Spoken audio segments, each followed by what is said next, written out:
Dazai adalah seorang pria paruh baya yang depresi dan tidak punya harapan dalam hidup. Jadi dia memutuskan untuk menyerah dan mengakhiri semuanya.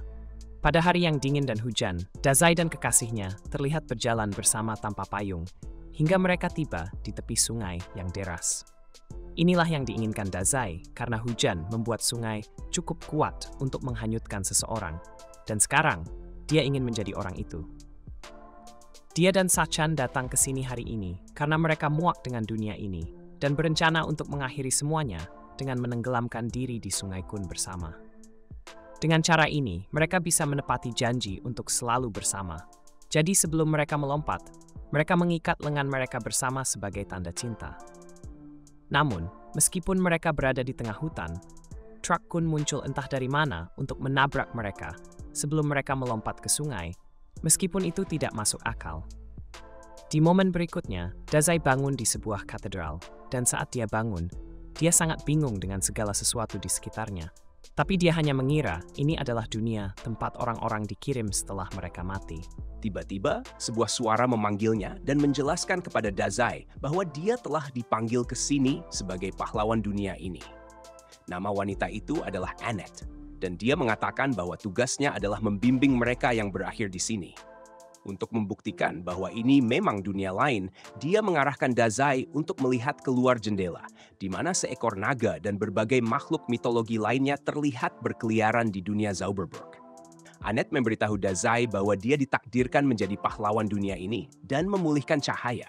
Tapi Dazai tidak tampak senang dengan hal itu. Dia hanya menginginkan satu hal, yaitu mati bersama kekasihnya, Sachan. Namun, bukan hanya dia malah berakhir di petualangan fantasi. Sachan bahkan tidak ada di sini bersamanya. Jadi, dia merasa telah melanggar janji untuk mati bersama Sachan. Ya, sudahlah. Itu berarti dia harus mencoba mati lagi. Jadi, Dazai menenggak sebotol penuh pil dan dengan sabar menunggu kematian manis karena overdosis. Annette panik melihat Dazai meracuni dirinya sendiri. Jadi, dia segera mulai menggunakan sihir untuk mendetoksifikasi tubuhnya. Namun, ketika Dazai sadar kembali, dia memintanya berhenti mencoba menyelamatkannya, karena itu sangat merepotkan. Dia tidak mendengarkannya dan meminta Dazai untuk bangkit agar dia bisa menjalankan misinya sebagai penyelamat dunia ini. Namun, Dazai bahkan tidak ingin menyelamatkan dirinya sendiri, apalagi dunia acak yang baru saja dia datangi. Dia tidak pernah meminta untuk berakhir di sini, tapi ini membuat Annette terkejut. Jadi dia bertanya apakah Dazai kebetulan tertabrak truk. Dazai teringat akan pertemuan singkat dengan truk, jadi Annette menjelaskan bahwa dia menyewa truk Kun untuk mengirim orang ke Isekai sebagai bagian dari layanan yang dia tawarkan. Cara kerjanya sederhana. Truk Kun menemukan seseorang yang depresi atau sangat tidak bahagia dengan hidup mereka. Itulah mengapa dia biasanya nongkrong di luar turnamen League of Legends. Tapi setelah dia menabrak targetnya, mereka dikirim ke dunia ini dan mendapat kesempatan kedua untuk hidup bahagia. Dan biasanya mereka merasa lebih baik. Fakta bahwa Dazai ditabrak berarti dia pasti sangat tidak bahagia dengan hidupnya. Jadi Annette tidak mengerti kenapa dia tidak senang dengan kesempatan kedua ini. Meskipun Annette mungkin benar tentang kehidupan lama Dazai yang menyedihkan, itu tidak berarti dia akan lebih bahagia di dunia ini. Bahkan, dia cukup marah karena Annette dan layanan isekainya merusak apa yang seharusnya menjadi akhir yang sempurna bagi Dazai. Yang dia inginkan hanyalah menghabiskan momen terakhir hidupnya dengan kekasihnya. Tetapi Annette malah merusaknya. Annette tidak percaya Dazai begitu marah padanya. Tapi dia tidak terlalu khawatir karena yakin Dazai akan mengubah pendapatnya begitu melihat statistiknya yang hebat. Namun saat dia membuka jendela statistik, Annette terkejut melihat kesehatan dan mana Dazai sangat rendah. Bahkan, kesehatannya begitu rendah hingga dia mungkin akan mati hanya karena angin sepoi-sepoi dalam kondisi saat ini. Annette tidak percaya Dazai begitu lemah. Jadi dia memeriksa apakah Dazai memiliki kemampuan luar biasa untuk menyeimbangkan statistik lemahnya. Namun, saat dia membuka jendela kemampuan, dia menemukan bahwa Dazai tidak memiliki keterampilan sama sekali selain depresi level 5. Dazai pada dasarnya adalah meriam kaca tanpa peluru, jadi Annette tidak tahu harus berbuat apa, karena hal seperti ini belum pernah terjadi sebelumnya. Dazai memutuskan untuk meninggal katedral karena tidak ada lagi yang bisa dia lakukan di sini. Tapi Annette merasa harus menebus kesalahannya. Jadi dia memegang tangan Dazai dan meminta maaf karena telah membawanya ke dunia ini, meskipun seharusnya dia tidak datang ke sini. Sayangnya, Annette tidak memiliki kekuatan untuk mengirimnya kembali ke dunia asalnya. Jadi, Annette harus meninggalkan dunia ini. Tapi dia juga tidak bisa membiarkan Dazai pergi dan hidup sendirian karena dia tidak akan bertahan 10 menit di luar dengan statistiknya yang saat ini. Dazai tidak terkejut mengetahui bahwa dia sangat lemah karena dimanapun dia berada, dia selalu gagal. Annette sekali lagi meminta maaf atas kesalahannya dan memohon kepada Dazai untuk tinggal di katedral sementara waktu karena tidak aman baginya untuk pergi keluar. Dengan statistiknya yang sekarang, dia hanya akan berakhir di sambar naga atau sesuatu yang serupa. Jadi menurut Annette, lebih baik dia menunggu sebelum melakukan hal yang berbahaya. Dazai berterima kasih karena Annette mengkhawatirkannya. Tapi dia mengatakan bahwa kekhawatiran itu tidak diperlukan, karena dia hanya mencari tempat untuk mati. Mendengar hal ini, membuat Annette berpikir bahwa Dazai mungkin benar-benar berbeda dari yang lain. Ketika pertama kali mengambil pekerjaan ini, dia sangat bersemangat untuk membimbing para pahlawan yang dipanggil dalam perjalanan mereka. Tetapi karena sebagian besar dari mereka adalah pemain league yang depresi, mereka sangat menjengkelkan, sehingga Annette berakhir membenci pekerjaannya. Tugasnya seringkali hanya berupa mengelus ego para pahlawan agar mereka mau menerima misi. Tapi Dazai berbeda. Saat Dazai hendak keluar, Annette menjatuhkan tongkatnya dan mengejar Dazai, memohon padanya untuk setidaknya memilih profesi sebelum pergi. Namun, Dazai berbalik dan berkata bahwa itu tidak perlu karena dia adalah seorang penulis alami. Dan itulah mengapa dia adalah seorang pahlawan. At satunya, the Virekmine Jaidi. Dengan begitu, dia menutup pintu di belakangnya dan mengucapkan selamat tinggal kepada Annette. Setelah Dazai pergi, Annette jatuh ke lantai dan mulai berpikir bahwa Dazai adalah tipe orang yang dia tunggu-tunggu. Sementara itu, Dazai telah sampai di suatu padang rumput di luar dan mencoba mendapatkan petunjuk dari sebuah tanda. Tapi dia tidak mengerti satu kata pun di situ. Jadi dia kembali menenggak pil. Tiba-tiba, dia mendengar suara yang mengatakan bahwa dia baru saja menemukan landmark. Jadi 5 poin pengalaman telah diberikan. Mungkin dia sedang mabuk pil, tapi dia yakin suara itu berasal dari kepalanya. Dan ini benar-benar menyakitkan karena dia menderita migrain. Jadi dia mencoba menghentikannya. Namun, musik perayaan terdengar di kepalanya karena dia telah naik ke level 2 dan migrain yang diakibatkannya membuatnya semakin ingin mati. Saat itu, dia mendengar seorang gadis berteriak minta tolong di dekatnya. Jadi dia berbalik dan melihat gadis itu diserang oleh pohon kematian. Gadis itu melihat Dazai dan memintanya untuk membantu karena dia akan dibunuh oleh pohon itu jika tidak segera lolos. Dan pohon itu tampaknya semakin membelitnya dengan cabang-cabangnya setiap detik. Dazai hanya berdiri di sana sambil pohon itu menggerayangi gadis tersebut. Tampaknya menikmati pemandangan itu. Dia bahkan bertanya apakah gadis itu keberatan jika dia menulis novel tentang kejadian ini nanti. Tapi gadis itu tidak peduli tentang novel apapun dan hanya ingin Dazai segera menyelamatkannya. Dazai mencoba yang terbaik, tapi dia tidak bisa menjangkau gadis itu sama sekali. Jadi dia menyerah. Pohon itu lalu menangkap Dazai di leher dan menggantungnya di samping gadis itu. Tidak ada yang bisa dia lakukan sekarang. Jadi Dazai hanya memperkenalkan dirinya kepada gadis itu sambil tergantung dan mengatakan bahwa mereka mungkin tidak akan bertahan lebih lama lagi. Gadis itu menyalahkan Dazai atas situasi mereka karena dia tidak bisa melakukan apa-apa untuk menghentikan pohon kematian itu.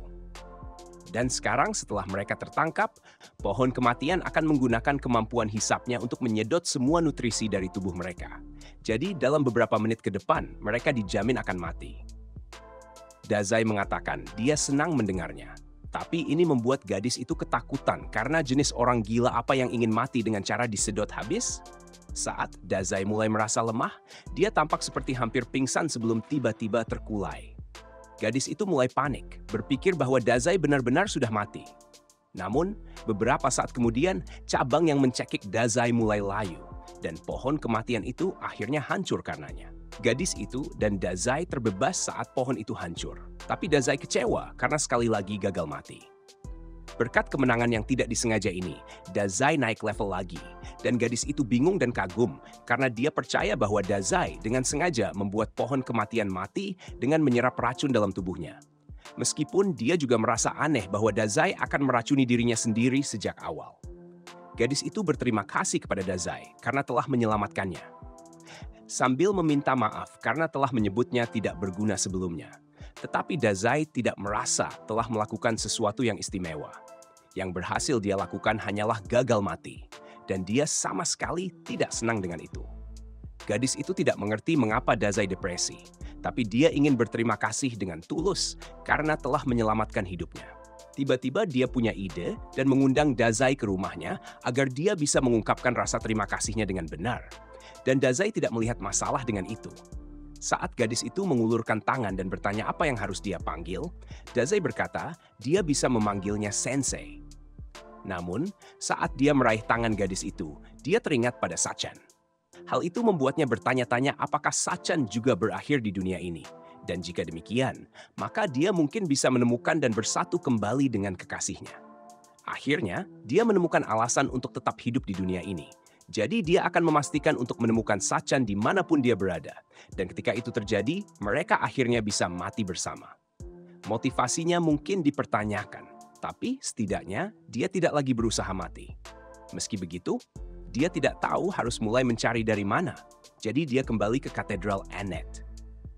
Annette sangat gembira bahwa Dazai memutuskan untuk kembali kepadanya, sehingga dia bisa mencoba mendekatinya. Namun, saat gadis kucing muncul di belakang Dazai, Annette membeku karena terkejut karena dia tidak menyangka Dazai akan menemukan seorang wanita begitu cepat setelah keluar untuk pertama kalinya. Dazai mengatakan bahwa dia ingin bertanya sesuatu kepada Annette, jadi Annette bersiap-siap, berpikir bahwa Dazai ingin bertanya tentang dirinya.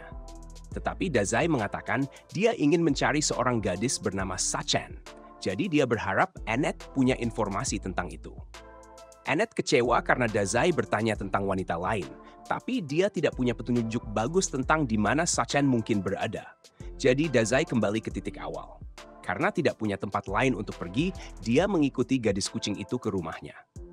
Gadis itu memberitahu Sensei untuk tetap semangat karena masih ada banyak waktu untuk menemukan Sachan. Namun, karena rumahnya masih cukup jauh, dia menyarankan agar mereka berhenti di kota Kastil Wrath untuk beristirahat sejenak. Dia kemudian memegang tangannya untuk membimbingnya ke sana. Namun, Annette juga ada di sini, entah kenapa. Dan dia tidak akan membiarkan perilaku tidak pantas seperti itu di depan umum. Gadis kucing berteriak kepada Annette karena menampar tangannya, hanya karena hal sepele seperti berpegangan tangan. Sambil berteriak, dia mempertanyakan mengapa Annette ada di sini sejak awal. Karena tidak normal bagi seorang pendeta meninggalkan posnya dan mengikuti orang sampai ke sini. Annette sebenarnya tidak ingin menjelaskan dirinya, tapi dari cara dia memandang Sensei, gadis kucing itu bisa tahu bahwa Annette jatuh cinta padanya. Annette menyangkal memiliki niat tidak murni semacam itu dan mengklaim bahwa dia hanya di sini untuk menjaga orang dari dunia lain yang lemah yang secara tidak sengaja dia panggil. Begitu gadis kucing itu menyadari bahwa Sensei berasal dari dunia lain, dia akhirnya mengerti mengapa Sensei begitu kuat saat menyelamatkannya. Annette tidak percaya apa yang dikatakan gadis kucing karena dia sudah melihat statistik Sensei secara langsung dan tahu bahwa dia adalah seorang yang lemah. Gadis kucing tetap bersikeras bahwa Sensei pasti kuat karena dia bisa mengalahkan pohon kematian dan menyelamatkan nyawanya. Tapi ini berita buruk bagi Annette karena Sensei menyelamatkan nyawa gadis kucing adalah langkah pertama menuju perkembangan romantis. Annette tidak bisa percaya bahwa dia sudah kehilangan kesempatan terhadap gadis kucing. Tetapi sementara mereka terus bertengkar, Sensei menemukan sesuatu yang sangat menarik. Itu adalah sebuah peti mati yang pas untuk ukurannya. Jadi dia masuk ke dalamnya dan mengatakan bahwa dia merasa pusing sejak dia datang ke sini. Jadi dia akan tidur sebentar dan mereka harus membangunkannya ketika mereka sampai di Tao. Setelah itu, dia mengucapkan selamat malam kepada Annette dan gadis kucing. Tetapi gadis kucing marah karena dia masih tidak memanggilnya dengan namanya. Jadi Annette bercanda bahwa Sensei lebih suka gadis kucing karena dia sebenarnya bisa mengingat namanya. Setelah itu, Annette dengan ceria mengikat tali ke peti mati, tempat Sensei tidur, dan mulai menyeretnya pergi. Gadis kucing bertanya apakah Annette seharusnya melakukan semua ini karena dia seharusnya menjadi seorang pendeta di katedral. Tapi, Annette tidak ingin menjadi pendeta di katedral. Jadi dia terus mencoba menarik peti mati sampai akhirnya talinya putus. Saat mereka terus berjalan, gadis kucing merasa lelah harus mengemudikan peti mati. Jadi dia meminta Sensei untuk keluar dan berjalan dengan kedua kakinya sendiri. Namun, tidak ada respon dari Sensei. Jadi dia mulai khawatir jika Sensei mungkin benar-benar telah meninggal. Annette memeriksa status Sensei, dan ternyata Sensei baik-baik saja. Jadi kemungkinan dia hanya sedang tidur. Lagi pula, mereka sudah cukup dekat dengan kastil. Jadi Annette meminta Catgirl untuk bersabar sedikit lagi agar mereka tidak perlu membangunkan Sensei. Sementara itu, di dalam peti mati, Sensei sedang bermimpi dengan damai tentang Sakan tercintanya. Dan tidak peduli di mana dia berada, Sensei akan memastikan dia menemukannya agar mereka bisa mati bersama. Namun, tidak lama kemudian, mereka akhirnya tiba di kota kastil Wrath. Jadi Annette dan Catgirl membuka peti mati untuk mengeluarkan Sensei. Sensei melihat sekeliling kota dan kini benar-benar yakin bahwa dia tidak berada di dunia yang sama lagi. Sebelum melakukan apapun, Annette mengatakan bahwa mereka harus pergi ke kastil dan menghadap raja. Tetapi mereka malah meninggalkan peti mati di tengah jalan. Di kastil, Raja Thomas dan putrinya, Charlotte, senang bertemu dengan mereka. Dan karena mereka pasti kelelahan setelah perjalanan panjang, Raja menawarkan untuk membiarkan mereka semua beristirahat di kamar kastil untuk malam itu. Namun sebelum itu, Raja sangat ingin mendengar beberapa pengalaman menyenangkan dari Sensei. Sensei tidak bisa memikirkan banyak hal menyenangkan untuk dibicarakan. Tetapi, dia cukup menikmati kain lap peti mati di sini. Jadi dia memberitahu Raja bahwa dia akan mengajarinya bagaimana rasanya tidur di dalam peti mati. Dilihat dari konteksnya, itu jelas terdengar seperti ancaman. Tetapi Anna dengan cepat mengalihkan topik dan memuji Charlotte atas kecantikannya. Raja menyebutkan bahwa Charlotte sebenarnya akan segera menikah. Jadi dia meminta sedikit nasihat mengenai para pelamar Charlotte. Thomas memanggil para pria untuk dihadirkan. Jadi kami diperkenalkan dengan pejuang Gomez dan penyanyi pengembara cinta, Otto. Baru-baru ini, karena pengaruh kemarahan Raja Iblis, aktivitas monster meningkat pesat. Namun Thomas sudah terlalu tua untuk menangani masalah ini sendiri. Jadi dia memutuskan bahwa salah satu dari kedua pria ini akan menjadi suami Charlotte dan raja berikutnya dari Wrath. Namun, Charlotte tampaknya tidak setuju dengan ide tersebut karena dia belum memilih seorang suami. Itu sebabnya dia menyerahkan pilihan ini kepada sekelompok orang asing yang baru dikenalnya 10 menit yang lalu. Dia ingin mereka memilih siapa yang lebih cocok untuk menikahi Charlotte antara Gomez dan Otto. Namun saat prompt pilihan muncul, Sensei melakukan hal yang wajar dan mengatakan bahwa dia belum pernah bertemu kedua pria ini seumur hidupnya. Masa depan Charlotte tergantung pada keputusan ini. Jadi Sensei merasa bodoh jika keputusan ini diserahkan kepada sekelompok orang asing seperti ini. Jika ini adalah sesuatu yang dia lakukan tanpa berpikir dua kali, maka dia tidak layak menjadi raja. Raja terlihat terkejut, dan setelah mengatakan itu, Sensei berbalik dan hendak pergi. Sementara Annette dan Catgirl panik berusaha meminta maaf atas tindakan Sensei. Mereka mencoba menjelaskan bahwa Sensei berasal dari dunia lain. Jadi dia terkadang agak belak-belakan. Tetapi Raja mengatakan tidak masalah, karena dia bukan tipe orang yang menyimpan dendam. Dan Charlotte tampaknya mulai tertarik padanya. Malam itu, saat semua orang lainnya tertidur, Sensei menghabiskan waktu dengan melihat keluar jendela. Sehingga Annette bangun dan menanyakan apakah dia kesulitan tidur. Sensei mengatakan bahwa dia memang tidak pernah tidur dengan nyenyak. Annette ingin memanfaatkan kesempatan ini untuk belajar lebih banyak tentang Sensei. Jadi dia meminta Sensei untuk menceritakan tentang Sachan. Namun, dia kemudian melihat ekor muncul dari bawah selimut Sensei. Jadi, dia mengangkat selimut dan melihat Catgirl tertidur di paha Sensei. Dia tidak akan mentolerir kemoralannya, kecuali dia sendiri yang bisa tidur bersama Sensei. Jadi dia menggunakan bantal untuk memukul Catgirl dan membangunkannya. Catgirl membela diri dengan mengatakan bahwa dia kedinginan. Dan dia adalah bagian dari kucing, jadi sangat wajar baginya untuk berpelukan dengan orang lain untuk kehangatan. Sementara Annette dan Catgirl terus berdebat tentang hal ini, Sensei bangkit dan meninggalkan ruangan karena semua kebisingan. Saat dia melangkah keluar ke lorong, dia melihat cahaya yang indah. Jadi dia keluar untuk melihat danau, dan kebetulan Charlotte juga berada di sana. begitu dia melihat Sensei, Charlotte mengundangnya untuk menikmati pemandangan danau bersamanya, karena malam ini sangat indah.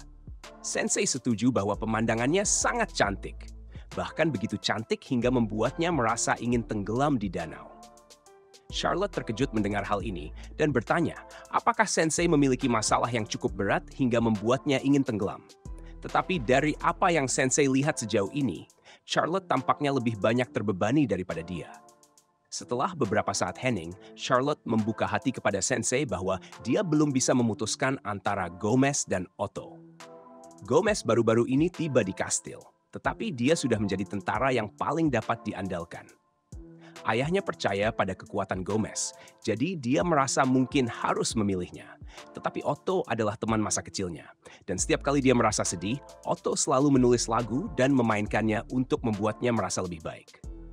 Dia tidak tahu apakah harus memilih suami yang dia cintai atau seseorang yang akan menjadi raja terkuat demi ayahnya. Sensei tertawa kecil dan mengatakan bahwa Charlotte benar-benar baik karena begitu memikirkan pendapat ayahnya sampai sejauh ini. Berbeda dengan Sensei yang beberapa kali mencoba mengakhiri hidupnya, selalu merepotkan keluarganya dalam prosesnya. Namun, dia tidak pernah membiarkan orang lain menentukan bagaimana dia menjalani hidupnya. Dia berpikir Charlotte harus membuat keputusan berdasarkan apa yang dia inginkan, dan untuk itu, dia harus mencari tahu apa keinginan sejatinya. Keesokan harinya, Raja Thomas memanggil Sensei dan yang lainnya ke ruang tahta lagi. Dia meminta maaf atas ketidaknyamanan ini, tetapi dia memanggil mereka karena Charlotte akhirnya telah memutuskan siapa yang akan dinikahinya. Jadi, dia ingin mereka menjadi saksi keputusan tersebut. Annette berpikir, Charlotte pasti akan menikah dengan Gomez, karena dia kemungkinan akan menempatkan kebutuhan kerajaan di atas kepentingan pribadinya. Sementara Catgirl merasa Otto adalah pasangan yang jauh lebih cocok untuknya. Thomas meminta Charlotte untuk mendekati pria yang telah dia pilih dan mengucapkan sumpahnya kepada pria tersebut. Namun, alih-alih menuju ke Otto atau Gomez, Charlotte meraih tangan Sensei dan mengatakan bahwa dia ingin tenggelam di danau bersama Sensei.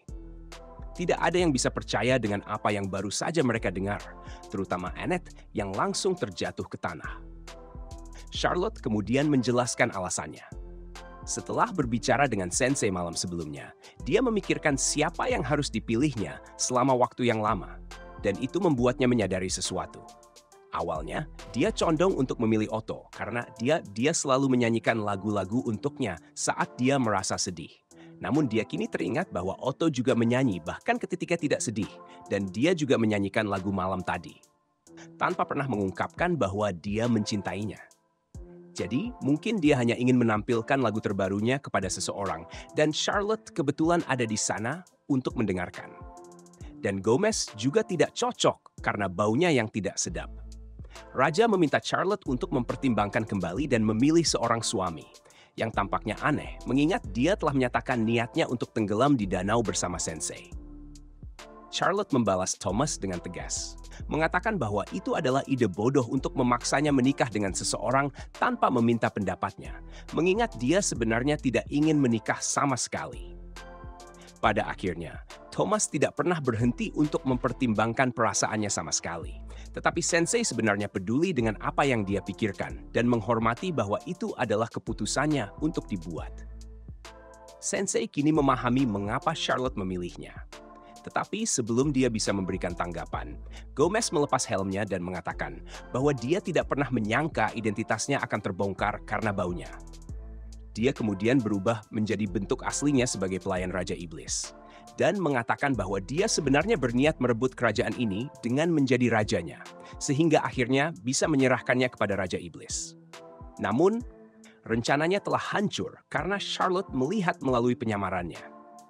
Sensei melihat ke arah Charlotte dan bertanya apakah dia mengetahui bahwa Gomez adalah iblis. Tetapi Charlotte sama sekali tidak tahu. Dia hanya mengatakan bahwa Gomez bau karena dia memang benar-benar bau.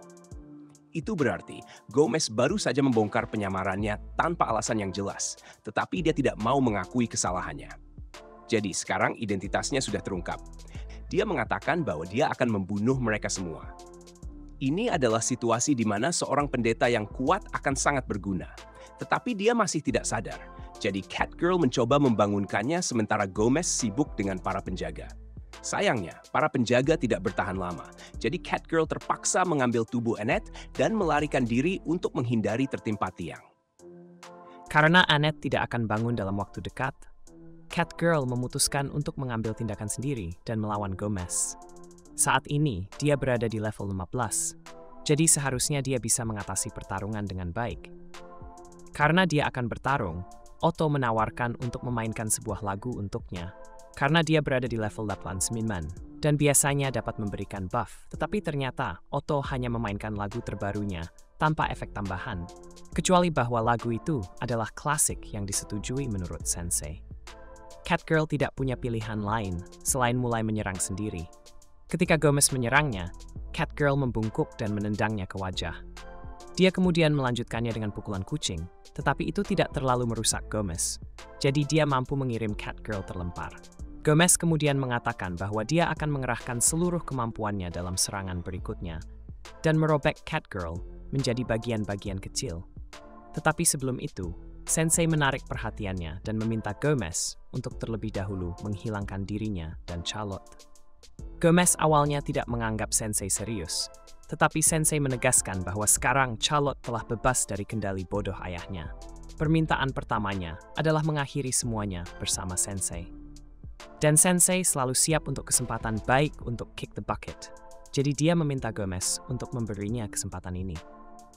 Gomez setuju untuk membunuh Sensei, tetapi dia menambahkan bahwa setelah itu, dia akan membunuh Raja. Dan kemudian, dia akan membakar kota hingga rata dengan tanah sambil membunuh setiap warga yang tersisa di dalamnya. Sensei sebenarnya tidak peduli apa yang dilakukan Gomez setelah itu, karena dia sudah mati. Tetapi Charlotte mulai berpikir ulang tentang kematian. Saat Gomez mulai menyerang, dia mengatakan kepada Sensei bahwa tidak bisa membiarkan dirinya mati begitu saja, karena dia ingin tetap hidup dan melindungi kerajaan. Sensei senang mendengar bahwa Charlotte akhirnya memahami apa yang sebenarnya dia inginkan. Jadi karena dia ingin tetap hidup, Sensei mendorongnya menjauh agar dia sendiri yang akan terkena serangan. Saat Gomez terus menyerang langsung ke arah Sensei, Charlotte mencoba meyakinkan Sensei untuk tidak membiarkan dirinya tertusuk. Tetapi untungnya, pada saat yang sama, Annette baru saja bangun dan menggunakan kekuatannya untuk menciptakan perisai cahaya di depan Sensei, melindunginya dari serangan Gomez. Annette bersumpah tidak akan membiarkan Sensei mati selama dia ada di sampingnya. Jadi, saat Gomez mencoba menembus perisainya, dia akhirnya menghancurkan tanduknya, dan kini Gomez tidak memiliki pertahanan. Catgirl dapat mengalahkan Gomez dengan sebuah pukulan yang mengirimnya terlempar melalui dinding kastil dan masuk ke danau. Baik Catgirl maupun Annette merasa lega karena berhasil selamat. Dan karena Annette sangat membantunya selama pertempuran, Catgirl merasa perlu untuk mengucapkan terima kasih. Annette juga berterima kasih kepada Catgirl atas bantuannya. Dan keduanya tampaknya mulai akur satu sama lain. Otto masih di sini, terus memainkan harpsichord-nya tanpa peduli dengan apapun. Charlotte memiliki banyak hal yang harus dipikirkan setelah apa yang baru saja terjadi, tetapi tiba-tiba ayahnya berlari menghampirinya dan mulai memohon maaf karena tidak mempertimbangkan perasaannya sebelumnya.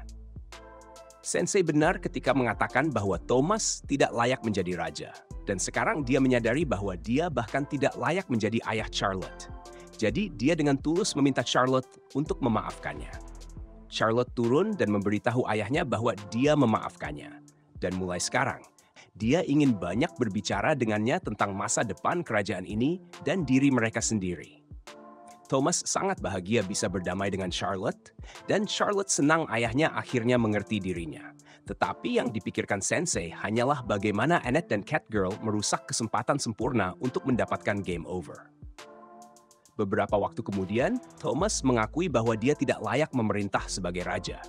Jadi, dia menyerahkan tahta kepada Charlotte, yang kini melakukan segala daya untuk memastikan kerajaan tetap aman.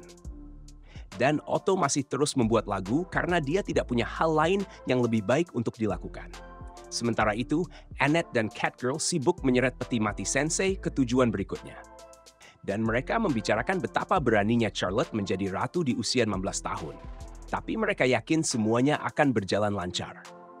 Sensei keluar dari peti mati dan mengatakan yang penting adalah Charlotte sudah membuat keputusan untuk dirinya sendiri, dan dia berdiri di atas keputusan itu. sesuatu yang menurut Sensei sangat indah. Setelah mengantar Sensei dalam waktu yang cukup lama, Catgirl bertanya pada Annette apakah mereka bisa istirahat sejenak karena dia sangat lelah. Mereka sudah menempuh jarak yang cukup jauh, jadi Annette pikir tidak masalah jika mereka beristirahat sebentar. Saat mereka berhenti, Sensei membuka peti mati dan bertanya apakah waktunya makan. Annette menawarkan roti, tapi Sensei bilang dia hanya makan tofu rebus, jadi jika tidak ada dia akan kembali tidur. Setelah istirahat, Catgirl bertanya berapa lama lagi sebelum mereka sampai di rumahnya. Dan karena Annette yang membawa peta, dia bilang sepertinya akan butuh beberapa hari lagi sebelum mereka sampai di kota asalnya. Tapi sebelum itu, Annette meminta untuk berhenti di kuil yang putih itu. Catgirl tidak masalah dengan penundaan, tapi dia bertanya mengapa Annette perlu pergi ke sana, membuat Annette mulai menjelaskan masalahnya. Annette bertanya, apakah dia bisa istirahat? Dan dia bisa istirahat, tapi dia tidak masalah dengan penundaan itu, sehingga dia berhenti. Biasanya, orang dari dunia lain tiba di dunia ini melalui salah satu dari 4 kuil dan menuju untuk melawan Dark Lord dari sana.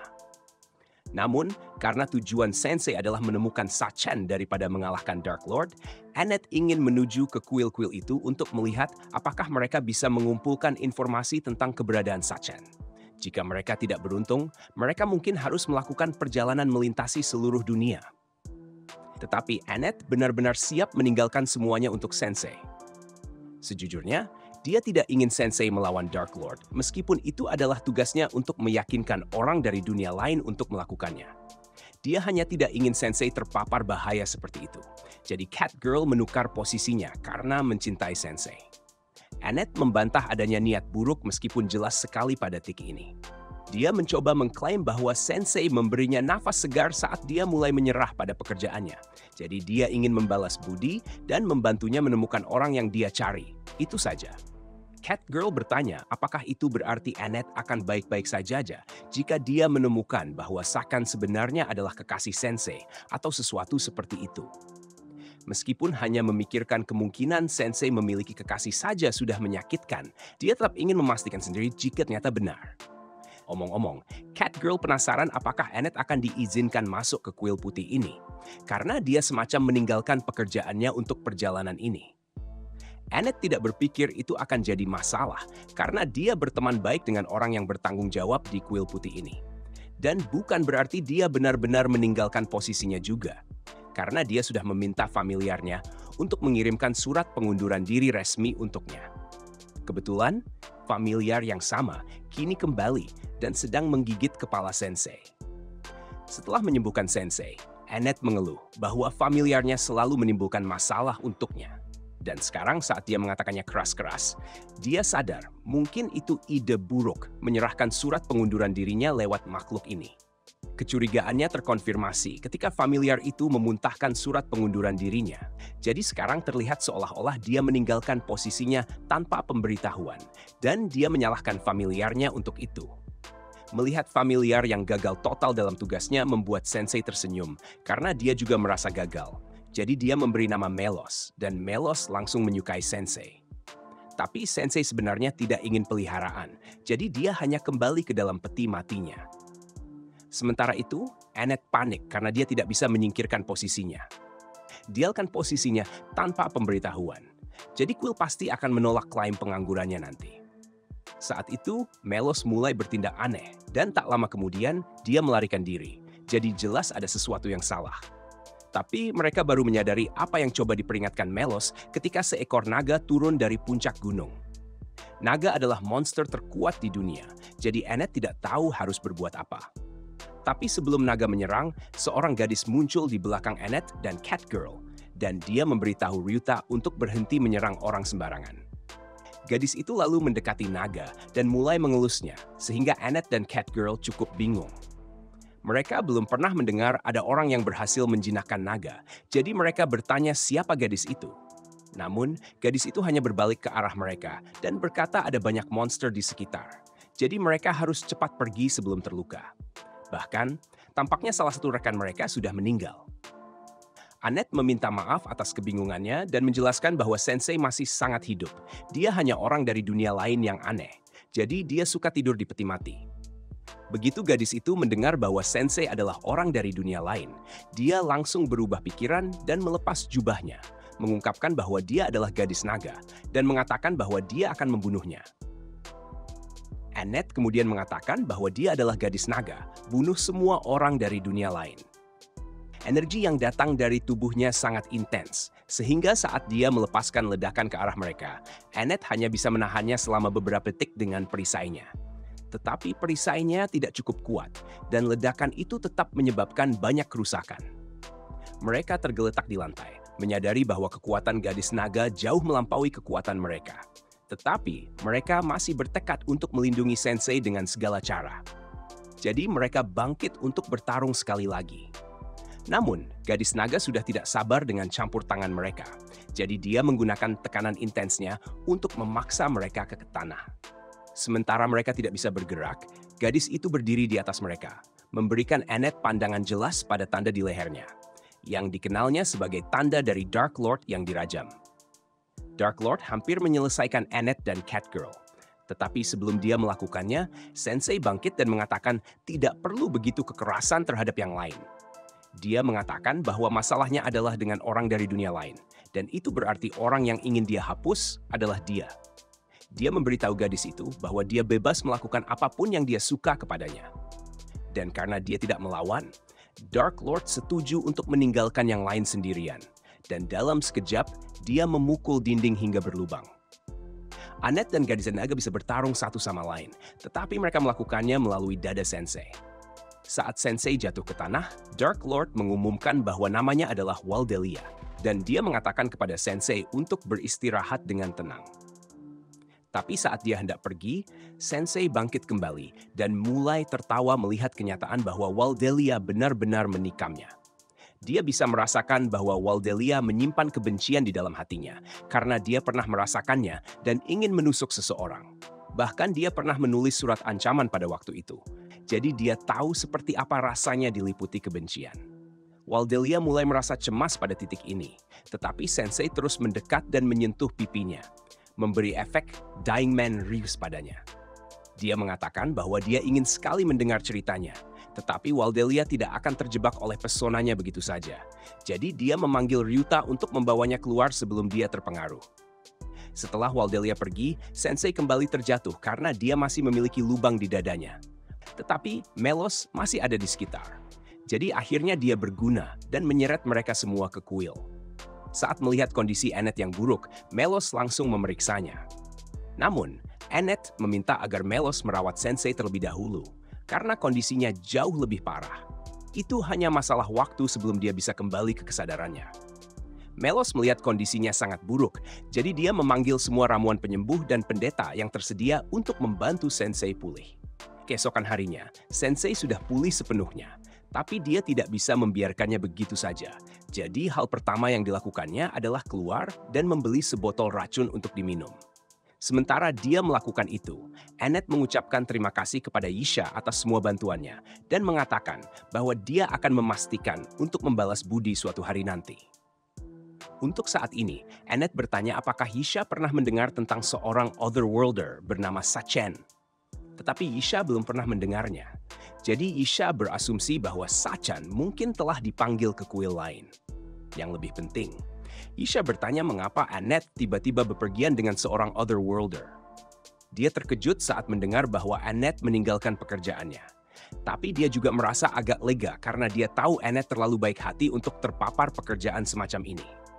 Namun, dia tidak bisa mendukung keputusan Annette untuk bepergian dengan seorang Otherworlder karena seharusnya dia tahu dari pengalaman langsung bahwa mereka semua pada dasarnya adalah orang-orang buruk. Mereka diberikan karunia ilahi untuk mengalahkan Dark Lord. Namun mereka semua menyebut karunia mereka sebagai keterampilan yang terlalu kuat dan menggunakannya untuk hal-hal bodoh seperti memulai karir tikus yang gagal. Orang aneh ini bernama Kotaro. Dan sayangnya, dia diberikan kekuatan untuk menghancurkan ekonomi dunia dengan memproduksi koin emas secara massal. Dia menawarkan untuk membeli apapun yang diinginkan para gadis sebagai balasan untuk waktu bersenang-senang. Tetapi Isha melemparkan emasnya kembali ke wajahnya dan menyuruhnya pergi karena dia sedang dalam percakapan serius. Kotaro memang mengganggu, tetapi dia membantu membuktikan poin Isha bahwa orang-orang dari dunia lain tidaklah baik. Annette mencoba menjelaskan bahwa Sensei tidak seperti orang-orang dari dunia lain pada umumnya. Tetapi Isha tidak percaya karena wajah Sensei menunjukkan bahwa dia adalah orang yang destruktif. Isha memperingatkan Annette bahwa berada di sekitar Sensei akan merusaknya. Tetapi Annette tidak berpikir Sensei adalah pengaruh buruk karena dia yakin dia telah berubah menjadi lebih baik sejak bertemu Sensei.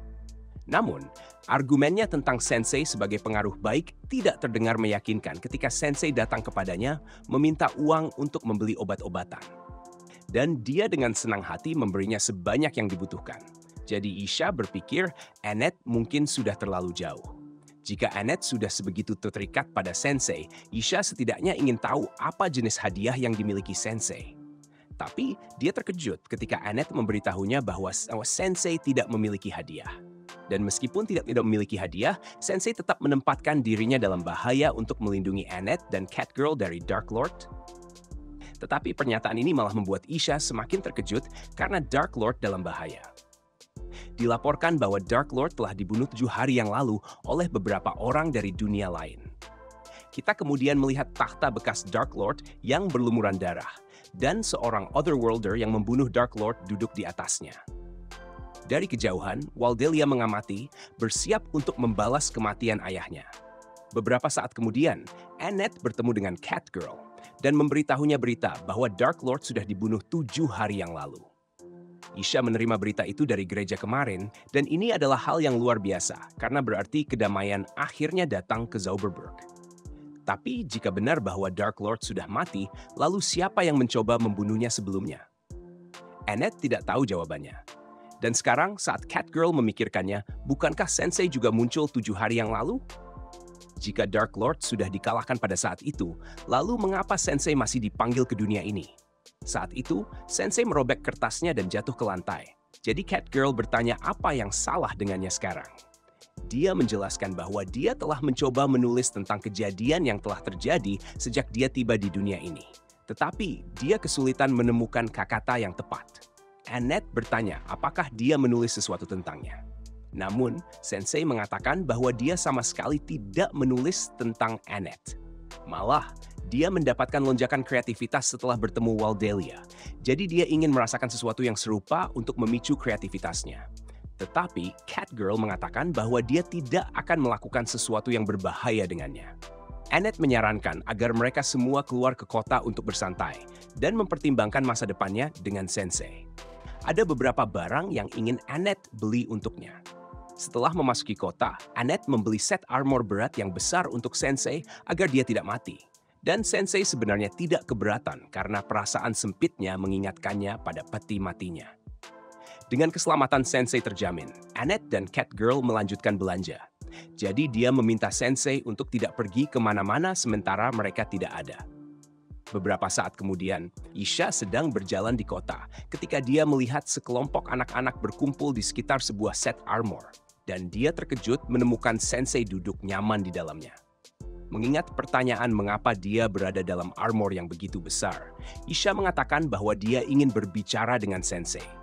Dia mengatakan bahwa mulai sekarang, Annette akan tinggal bersamanya karena dia percaya tinggal bersama Sensei pada akhirnya akan menjadi hal yang baik bagi Annette. Dia memberitahu Sensei membicarakan partinya dengan Annette. Tapi Sensei hanya tersenyum dan mengatakan bahwa Annette adalah satu-satunya yang bisa memutuskan apakah dia ingin tinggal bersamanya atau tidak. Jadi bukan hak Isha untuk memutuskan untuknya. Lagi pula, bagaimana Isha begitu yakin bahwa Sensei akan membuat Annette tidak bahagia ketika tidak tahu apa-apa tentangnya. Namun kenyataan bahwa dia adalah seorang Otherworlder sudah cukup sebagai bukti bagi Isha bahwa Annette akan lebih baik tanpa dia. Saat itu, Isha mendengar suara yang mengganggu, dan saat dia pergi untuk menyelidiki, dia menemukan Kotaro memperkenalkan Anotherworlder lain, Suzuki, kepada orang-orang. Suzuki memberitahu kerumunan bahwa Dark Lord akhirnya telah dikalahkan. Jadi mereka semua mulai bersorak untuk Otherworlders yang telah memberikan kebebasan dari Dark Lord. Suzuki mengoreksi kerumunan tersebut karena dia tidak akan menyebut ini sebagai pembebasan, melainkan lebih seperti mereka berada di bawah manajemen baru. Dia menyatakan bahwa mulai sekarang, dunia ini akan diperintah oleh Otherworlders dan Suzuki akan mengambil alih kota ini. Jadi dia menuntut agar semua orang bersujud kepadanya. Saat itu, Kotaro melihat Annette dan mengatakan bahwa dia adalah salah satu elf yang menampar koin di wajahnya. Jadi Suzuki berdiri dan berteriak padanya karena berani menyakiti seorang Otherworlder. Dan dia akan memastikan bahwa Annette tidak pernah melakukan hal seperti itu lagi. Setelah meletakkan tangannya di kepala Annette, Suzuki mengaktifkan kemampuannya dan dalam sekejap mata Annette menjadi gelap saat dia jatuh di bawah kendalinya. Sesuatu jelas tidak beres. Jadi begitu Catgirl menyadari bahwa Suzuki telah melakukan sesuatu pada Annette, dia menarik Kotaro dengan jaketnya dan menuntut untuk tahu apa yang terjadi pada Annette. Potato, maksud saya Kotaro, tertawa kecil dan memberitahunya bahwa tidak ada yang bisa dia lakukan sekarang. Karena kemampuan Suzuki sudah aktif dan menjadikan siapapun yang dia sentuh sebagai budak tanpa akal. Catgirl marah besar dan mengancam akan memukuli Kotaro sampai dia membuat Suzuki mengembalikan Annette ke keadaan normal. Tetapi sebelum dia sempat melakukannya, Suzuki sudah meletakkan tangannya di atas kepala Catgirl dan menggunakan kemampuannya untuk menjadikannya budak patuh juga. Situasinya semakin tidak terkendali. Jadi Isha akhirnya muncul dan menghadapi Suzuki karena menyalahgunakan kemampuannya ketika dia mengajarinya hanya untuk menggunakan kemampuan itu untuk kebaikan. Namun, Suzuki tidak peduli sama sekali dengan ketidaksetujuan Isha karena dia adalah orang yang memegang semua kekuasaan di sini.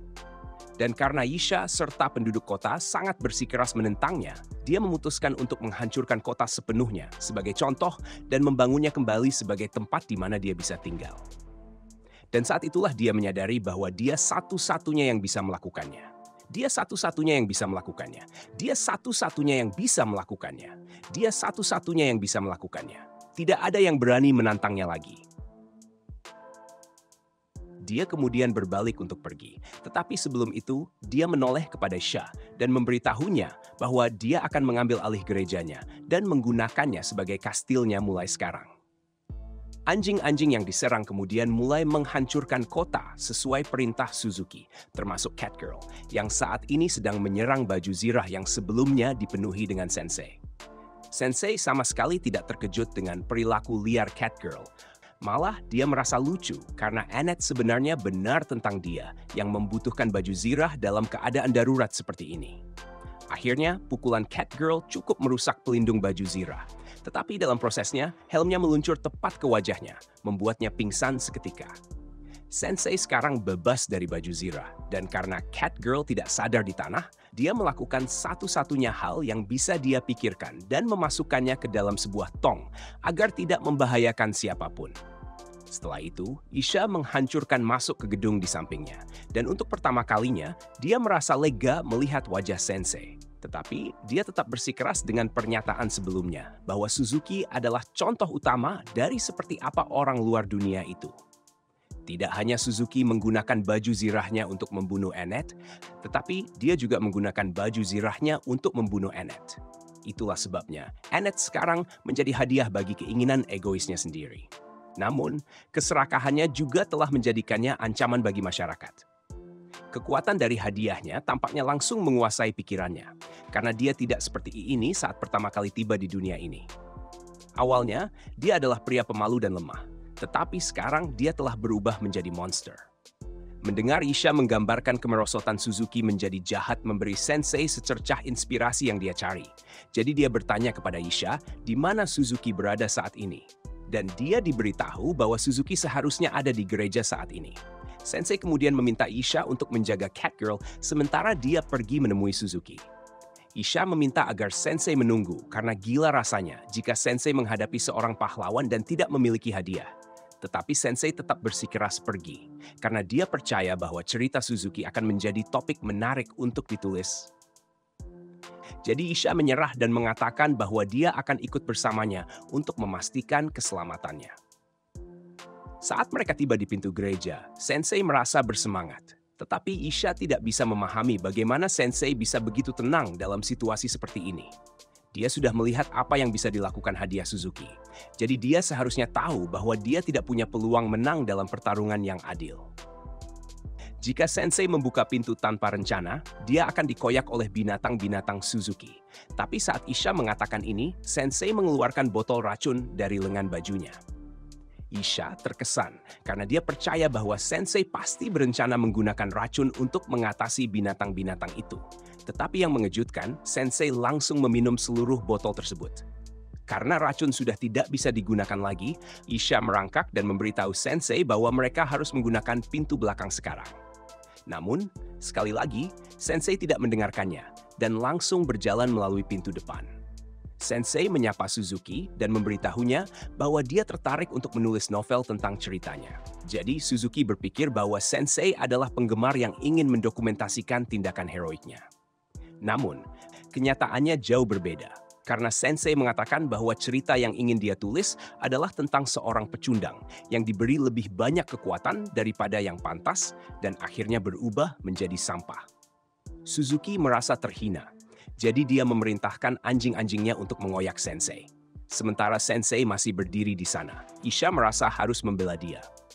Dia melafalkan mantra yang menembakkan laser ke kepala anjing-anjing itu. Tetapi pada akhirnya, kepala anjing-anjing itu hancur. Namun, Isha masih berdiri di sana dan akhirnya merasa kewalahan. Jadi Suzuki memerintahkan binatang-binatangnya yang tersisa untuk menembakkan bola api ke arah Sensei. Karena Isha tidak mampu melindunginya, tampaknya Sensei benar-benar berada dalam bahaya. Namun, pada detik terakhir, bola api terpantul oleh helm yang melayang dan meluncur kembali ke arah Suzuki. Ternyata Meloslah yang membuat helm itu melayang dan bola api dipantulkan karena baju zirah tersebut mampu menangkis sihir tingkat rendah. Kotaro mulai panik karena jelas bahwa Sensei diberkahi oleh Dewa Plot Armor. Tetapi Suzuki menyuruhnya untuk tenang karena dia masih punya satu trik lagi yang pasti akan mengalahkan Sensei. Dia memerintahkan serigala besar untuk menyerang Sensei. Tetapi saat serigala itu menggigitnya, tiba-tiba tubuhnya mulai membusuk dan jatuh ke tanah. Isha tidak percaya bahwa minuman racun itu benar-benar menyelamatkan mereka. Dan sekarang Kotaro 100% yakin bahwa Suzuki tidak bisa mengalahkan Plot Armor Sensei. Jadi dia langsung lari. Suzuki harus mengakui bahwa Sensei lebih tangguh dari yang dia kira. Tetapi dia masih punya satu kartu lagi untuk dimainkan. Jadi, dia memerintahkan Annette untuk keluar dan membunuh mereka. Annette tidak memiliki kendali atas tindakannya. Jadi, dia menyerbu Annette dengan pisau dan hampir menikamnya, membuat Isha terpaksa mundur. Karena dia tidak ingin melawan Annette, Isha merasa lebih baik jika mereka mundur untuk saat ini. Namun, Sensei merasa bahwa itu tidak perlu karena Annette seharusnya cukup kuat untuk melawan kendali pikiran itu sendiri. Suzuki memanggilnya bodoh karena kendali pikirannya mustahil untuk dihilangkan setelah diaktifkan. Jadi Annette sudah ditakdirkan untuk menjadi budaknya seumur hidupnya. Meski begitu, Sensei tetap percaya bahwa Annette cukup kuat untuk mengatasinya sendiri. Jadi dia berjalan mendekati pisau Annette dan memberitahunya bahwa dia tidak harus mendengarkan apa yang diperintahkan Suzuki. Tampaknya Sensei mulai memengaruhinya karena Annette mulai menahan diri untuk tidak menikam Sensei. Dan Suzuki sangat tidak suka dengan itu. Dia menggunakan seluruh kekuatannya untuk memaksa Annette menikam Sensei. Tetapi melalui kekuatan tekad dan sebuah kilas balik, Annette berhasil mengatasi pencucian otak dengan menusuk kakinya sendiri. Rasa sakit itu membuatnya sadar, jadi dia jatuh ke pelukan Sensei. Sekarang Annette kembali ke dirinya yang biasa. Sensei meminta Isha untuk merawat luka kakinya. Dan Isha mulai menyadari bahwa dia mungkin salah menilai Sensei sebagai seseorang. Sementara itu, sekarang Suzuki tahu bahwa kemampuannya tidaklah segalanya. Dia menyadari bahwa dia akan dimintai pertanggungjawaban atas semua kejahatan perang yang telah dilakukannya. Dan dia tidak tahan memikirkan hukuman yang harus dia hadapi dari tangan orang-orang yang telah dia tindas. Jadi, dia mencari pisau dan mencoba menggunakannya untuk mengakhiri hidupnya. Namun, pada detik terakhir, Sensei menghentikannya dari menusukkan pisau ke tenggorokannya. Bukan karena dia peduli dengan hidup Suzuki, melainkan karena dia belum selesai menulis ceritanya. Dia ingin Suzuki menceritakan semua tentang hidupnya. Jadi karena dia tidak punya lagi yang harus dipertaruhkan, Suzuki mulai menceritakan semua tentang kehidupannya di bumi. Dia adalah seorang siswa sekolah menengah yang terus-menerus dibuli oleh anak-anak yang lebih besar. Dia pemalu dan lemah, sehingga tidak pernah benar-benar bisa membela diri. Dia bahkan pernah berpikir untuk melompat dari atap agar tidak perlu menghadapi para pembuli lagi. Tapi pada akhirnya, dia terlalu pengecut untuk melakukannya. Dalam perjalanan pulang hari itu, seorang pria tua yang mabuk menabraknya dan kemudian berteriak seolah-olah itu salah Suzuki. Jadi Suzuki jelas marah, tetapi dia masih tidak memiliki keberanian untuk membela diri. Secara keseluruhan, dia adalah orang yang sengsara, yang membuatnya menjadi target utama Truck-kun. Dan sebelum dia menyadarinya, dia telah dipindahkan ke dunia ini, di mana dia menjadi seorang anak. Adiel seorang yang disambut oleh Yisha sebagai pahlawan yang dipilih untuk melayan Raja Iblis. Dari situ, dia harus berjuang sendiri untuk naik level dan melawan serigala sebelum akhirnya menjadikan mereka sebagai pengikut setianya. Setelah dia memiliki komando atas sekutu yang kuat, dia akhirnya mampu mengalahkan monster-monster yang tangguh. Dia percaya bahwa segala sesuatunya akhirnya membaik untuknya. Tetapi saat dia berjalan melalui kota, dia menyadari bahwa meskipun dia telah mendapatkan kekuatan baru, orang-orang di sini masih memperlakukannya seperti orang buangan, sama seperti di bumi. Dan pada akhirnya, pikiran bahwa dia mungkin akan dibuli di sini membuatnya mencapai titik pecah. Dia telah mengalami penyiksaan yang tak berujung di bumi, dan tiba-tiba menemukan dirinya diproklamirkan sebagai pahlawan. Tetapi dia tidak memiliki alasan untuk menyelamatkan dunia baru ini atau menjadi pahlawannya. Meskipun demikian, bahkan ketika dia mencoba berperan sebagai penjahat, dia bahkan tidak bisa melakukan itu. Sensei puas dengan cerita yang baru saja diceritakan Suzuki, karena itu memungkinkan dia menyelesaikan novelnya. Novel itu tentang seorang pria malang yang tidak bisa menjadi pahlawan maupun penjahat karena kelemahannya sendiri. Dia adalah orang buangan, tidak peduli dunia apapun yang dia masuki. Jadi Sensei memutuskan untuk memberi nama novel itu Isekai Shikaku. Dan saat dia menamainya, halaman-halaman novel mulai melayang di sekitar Suzuki. Sensei berterima kasih kepada Suzuki untuk ceritanya, karena itu membantunya menulis beberapa cerita yang ingin dia sampaikan. Tetapi dia tidak ingin menjadi penjahat. Dia memutuskan untuk meninggalkan novel itu jika itu membuatnya puas. Tetapi itu tidak mungkin. Saat dia dibiarkan, namun dia masih tidak bisa menyebut ini sebagai mahakarya. Jadi dia mengambil selembar halaman dari novel dan merobeknya. Saat dia melakukan ini, sebuah lingkaran sihir muncul di bawah Suzuki. Dan baik Isha maupun Annette mengenali bahwa ini adalah lingkaran pemanggilan yang mereka gunakan untuk membawa pahlawan ke dunia ini. Tapi kali ini berfungsi terbalik, sehingga dalam kilatan cahaya, Suzuki dipanggil kembali dan dikirim kembali ke bumi. Annette memeriksa layar status Sensei dan mengejutkan. Sekarang tertera bahwa dia memiliki hadiah, padahal sebelumnya tidak ada. Isha menyadari bahwa ini pasti semacam keterampilan khusus yang hanya aktif terhadap orang luar dunia, yang berarti Sensei dibawa ke dunia ini untuk melawan orang luar dunia. Setelah selesai, Sensei jatuh ke tanah, kecewa karena dia tidak bisa menciptakan mahakarya seperti yang dia inginkan. Dan tampaknya dia tidak menyadari kekuatan yang dimiliki tulisannya saat dia mulai bertanya-tanya apa yang terjadi pada Suzuki. Dengan Suzuki yang telah dikembalikan ke dunia asalnya, semua monster di bawah kendalinya berhenti agresif dan mulai meninggalkan kota. Dan Catgirl akhirnya keluar dari tong, meskipun dia tidak bisa mengerti mengapa dia ada di sana sejak awal. Setelah semuanya kembali normal, Isha merasa bahwa Sensei pantas mendapatkan hadiah karena telah menyelamatkan kota dari Suzuki. Jadi sesuai permintaannya, dia membuatkan sebuah peti mati khusus untuk Sensei. Annette mengucapkan terima kasih kepada Isha atas semua bantuan yang telah diberikan. Tetapi sebelum dia pergi, Isha mengatakan bahwa dia memiliki sesuatu yang penting untuk dibicarakan dengan Annette. Dia memberitahu Annette bahwa sangat mungkin Sensei adalah pahlawan yang sangat penting bagi dunia ini. Dan itu berarti bepergian bersamanya pasti akan sangat berbahaya. Namun, setelah melihat kekuatan tekad Annette, Yisha percaya bahwa Annette bisa menghadapi tantangan apapun yang datang. Jadi dia memintanya untuk mendukung Sensei sebaik mungkin. Setelah itu, kelompok siap melanjutkan perjalanan mereka. Jadi Catgirl dan Annette sama-sama memegang tali untuk menarik peti mati Sensei. Namun sebelum mereka pergi, Isha mengatakan bahwa dia memiliki satu pertanyaan untuk Sensei. Memang benar bahwa Suzuki ternyata menjadi pahlawan yang buruk.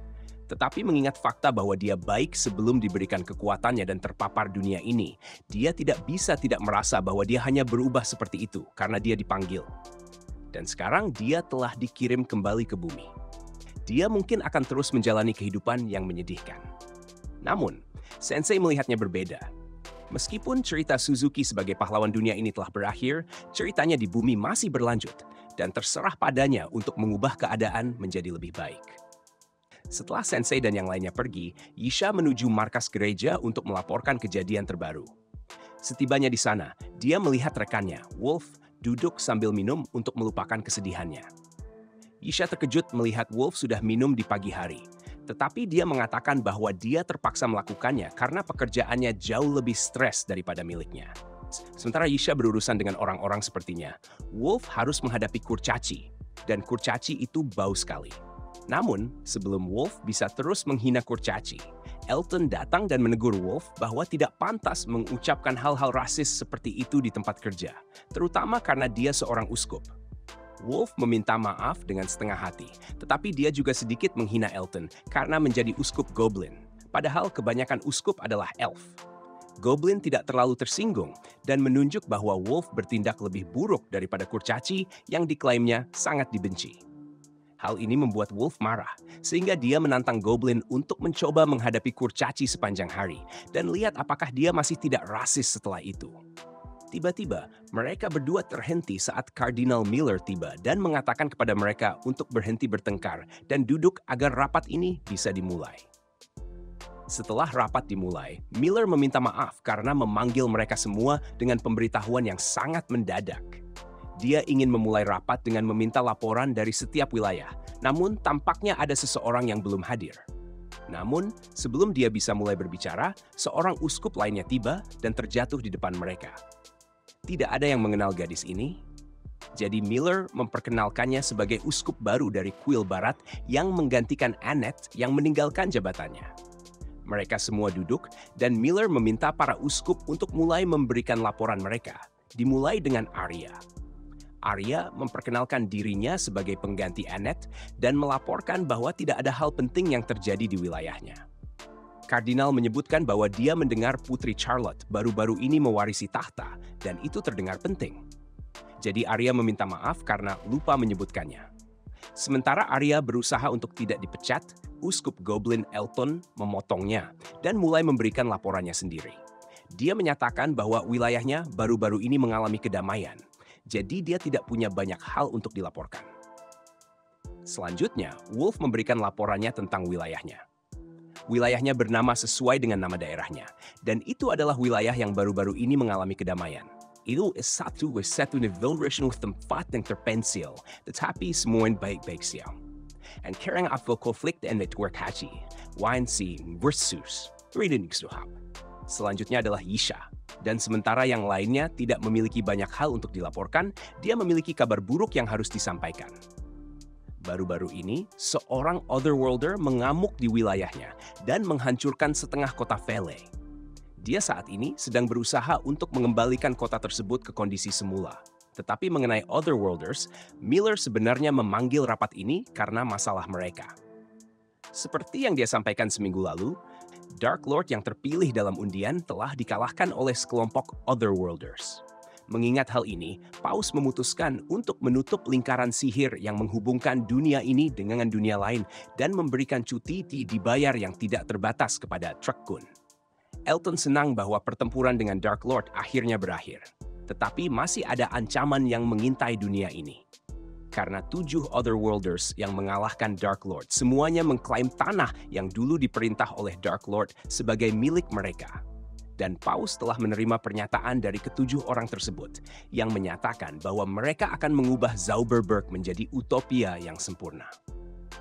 Ini jelas terdengar seperti deklarasi perang, dan Paus sangat gelisah dengan ancaman tersebut, karena Otherworlders seharusnya adalah malaikat yang dikirim dari atas untuk menyelamatkan dunia ini, dan dia benar-benar peduli kepada mereka.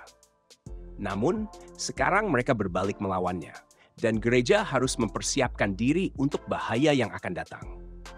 Mereka juga harus khawatir tentang Otherworlders yang telah menyebabkan kekacauan di setiap wilayah, serta Putri Dark Lord yang menghilang dari kastilnya.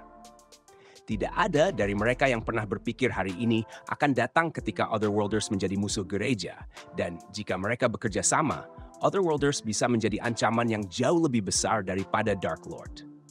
Arya khawatir tentang bagaimana mereka akan melawan orang-orang yang begitu kuat, tetapi Isha memiliki ide tentang bagaimana mereka bisa mengatasinya. Dia memberitahu yang lainnya bahwa ada seorang Otherworlder yang berhasil menggunakan kemampuannya untuk mengirim Otherworlder lainnya kembali ke dunia mereka sendiri. Semua orang terkejut mendengar hal ini. Tetapi jika hipotesis Isha benar, maka mereka akan bisa mengirimkan Otherworlders kembali ke dunia mereka dengan bantuan hadiah dari Sensei. Tiba-tiba, Paus tiba, mengejutkan semua orang di sana, dan dia sangat senang mendengar kabar baik tersebut. De Dua dari 7 Otherworlders yang telah mengalahkan Dark Lord masih tinggal di kastil. Sementara 5 lainnya telah pergi ke berbagai wilayah untuk mengklaimnya untuk kekaisaran baru mereka. 2 yang tertinggal di kastil sangat antusias untuk melihat apa yang akan terjadi pada dunia ini. Kembali bersama Sensei dan yang lainnya, mereka akhirnya berhasil tiba di tujuan mereka. Dan Catgirl sangat senang akhirnya bisa tidur di tempat tidur lagi. Tetapi tiba-tiba, dia menerima notifikasi dari sistemnya bahwa karena semua usaha menarik peti mati, levelnya telah naik menjadi level 11. Meskipun naik level itu menyenangkan, dia tampaknya tidak puas dengan cara terjadinya. Untuk saat ini, Annette berpikir mereka harus mulai dengan mencari penginapan untuk malam ini. Tiba-tiba, sebuah suara memberitahu mereka bahwa ada penginapan yang bagus di jalan. Annette menoleh dan melihat seorang bocah laki-laki duduk di tiang tanda. Dan dia menawarkan untuk memberikan informasi yang akan membantunya menjelajahi kota ini karena dia baru di sini. Bocah tersebut memberitahunya bahwa ada layanan pengiriman pahlawan di kota ini, yang pada dasarnya adalah Otherworlders yang mendampingi kelompok yang kurang percaya diri dengan keterampilan mereka dalam misi, memastikan keamanan mereka dan membuat misi berjalan semulus mungkin. Bocah itu mengatakan bahwa dia sendiri yang memikirkan ide tersebut.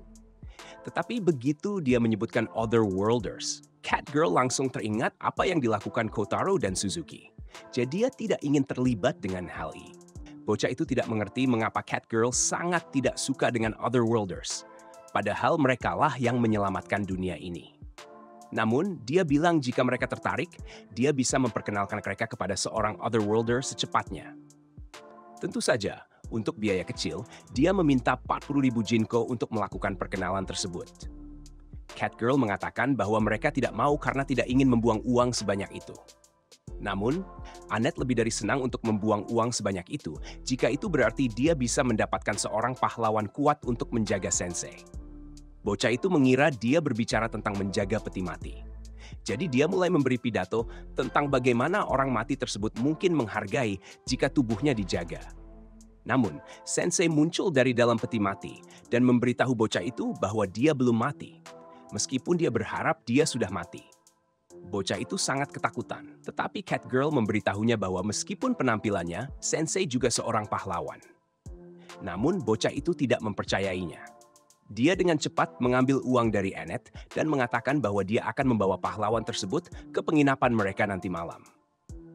Meskipun Catgirl awalnya tidak setuju dengan ide tersebut, dia mengakui bahwa akan menyenangkan memiliki pahlawan kuat bergabung dengan kelompok mereka, karena berarti dia tidak perlu menjadi pahlawan dan tidak harus menarik peti mati lagi. Namun, sebenarnya Ed menikmati menarik peti mati.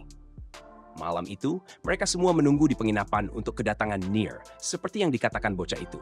Tetapi Sensei memberitahu Annette bahwa bocah itu tidak akan datang dalam waktu dekat. Sederhananya, dia telah ditipu. Mendengar ini, pemilik penginapan bertanya kepada Annette apakah dia menunggu anak bernama Amir. Dan setelah mengonfirmasi, dia memberitahu mereka bahwa Nier terkenal di sini sebagai penipu muda. Dia bahkan belum pernah bertemu pahlawan sebelumnya. Jadi tidak mungkin dia bisa memperkenalkan Annette kepada seorang pahlawan seperti yang dia klaim. Annette sangat terpukul karena baru saja kehilangan 40.000 dolar. Jadi Catgirl berusaha menenangkannya. Sensei ingin tahu lebih banyak tentang Nier. Jadi pemilik penginapan menjelaskan bahwa Nier adalah seorang yatim piatu yang muncul di kota suatu hari. Dan sejak saat itu, dia mencari nafkah dengan menipu para pelancong yang tidak curiga. Dia menjadi gangguan bagi kota, tetapi kadang-kadang pemilik penginapan merasa kasihan padanya karena tidak memiliki figur orang tua yang bisa memperbaikinya. Dan dia benar-benar sendirian. Pada saat yang sama, Near sedang duduk di bawah jembatan sambil menatap pedang tua yang dimilikinya. Namun, tak lama kemudian, ia diculik oleh beberapa orang yang tidak dikenal.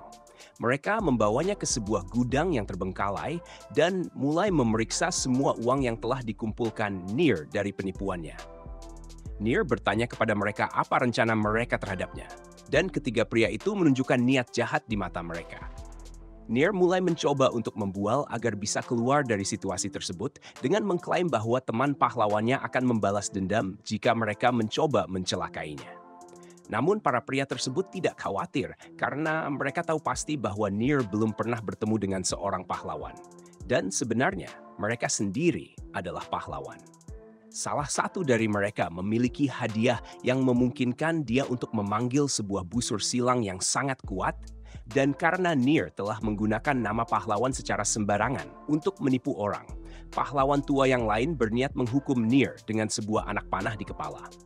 Near tidak bisa percaya bahwa pahlawan yang selama ini dia kagumi ternyata adalah penjahat. Tetapi dia menerima kenyataan itu dan menunggu kematiannya. Namun pada detik terakhir, Sensei muncul dan mendorong tangan Bowman, mengalihkan anak panah ke lutut pria logam tersebut. Sensei memberitahu mereka bahwa mereka tidak berhak menyebut diri mereka pahlawan jika mereka bertindak seperti ini. Kata-katanya segera diabaikan saat pria dengan mata bercahaya menggunakan keterampilannya untuk menganalisis Sensei. Dan terkejutnya, dia menemukan bahwa Sensei juga seorang Otherworlder. Hal ini membuat mereka semua waspada karena mereka tidak tahu jenis kekuatan apa yang dimiliki Sensei. Namun, setelah diperiksa lebih dekat, si penilai menyadari bahwa Sensei hanya memiliki 1 poin HP tersisa dan saat ini sedang diracuni entah mengapa. Ini membuat pemanah menjadi tenang karena dia sekarang berpikir bahwa dia bisa dengan mudah mengalahkan Sensei. Namun, begitu Sensei mendengar pemanah mengatakan bahwa dia akan mengakhiri hidupnya, rasa ingin tahunya melonjak dan dia mulai berjalan langsung menuju mereka. Si penilai mulai panik karena statistik kesehatan Sensei tiba-tiba meningkat dengan cepat. Dan Sensei mulai menantang pemanah untuk menembaknya tepat di jantung. Sehingga pemanah berpikir ini adalah jebakan untuk kemampuan Sensei dan melarikan diri bersama teman-temannya. Saat mereka pergi, Sensei merasa kecewa karena dia benar-benar berharap mereka bisa mengakhiri hidupnya. Near kemudian bertanya kepada Sensei apakah dia seorang pahlawan, tetapi Sensei membantah bahwa dia adalah seseorang yang sebaik itu. Dia hanya seorang pria yang berusaha bertahan di dunia orang dewasa. Orang dewasa seringkali bisa sangat kejam dan licik, tetapi Near masih seorang anak, jadi dia pikir dia harus mencoba mempertahankan kepolosannya sedikit lebih lama sebelum dia benar-benar terjun ke dunia yang keras ini. Near kemudian terpaksa meninggalkan Sensei dengan pemanah, tetapi Sensei tidak seburuk Otherworlders busuk tersebut. Sensei kemudian mulai pergi dan Near merasa terinspirasi oleh pidatonya. Tetapi inspirasinya segera berubah menjadi kepanikan saat Sensei menghilang dari pandangan. Dan Near menyadari bahwa Sensei lupa untuk membebaskannya, sehingga dia akan terjebak di sini sepanjang malam. Pagi berikutnya, Sensei dan yang lainnya sedang bersiap untuk meninggalkan kota dan melanjutkan perjalanan mereka. Namun, Catgirl memperhatikan bahwa Sensei tampaknya mengantuk. Jadi dia bertanya apakah Sensei mendapatkan tidur malam yang nyenyak. Sekarang, setelah Anna berpikir, dia teringat bahwa Sensei diam-diam pergi ke suatu tempat tadi malam tanpa memberitahu mereka kemana dia pergi. Jadi dia bertanya apakah Sensei menghabiskan malam dengan seorang wanita atau sesuatu. Sensei tidak mengatakan apa-apa selain bahwa malamnya penuh peristiwa dan Annette benar-benar menangis memikirkan kemungkinan bahwa wanita lain sudah mendapatkan Sensei sebelum dia. Namun, mereka terputus oleh Near yang mengatakan bahwa mereka harus cepat agar semua orang bisa mulai berangkat. Begitu Catgirl mengenalinya, dia mulai berteriak meminta uang mereka kembali karena telah ditipu. Tetapi Near bersikeras bahwa dia tidak pernah berbohong kepada mereka, karena dia memang telah membawa seorang pahlawan untuk bergabung dengan kelompok mereka. Dan dialah pahlawan itu, meskipun dia tidak terlalu kuat. Ini adalah akhir dari video. Jika kamu menyukainya, jangan lupa untuk berlangganan saluran kami dan tekan lonceng agar tidak ketinggalan video terbaru kami.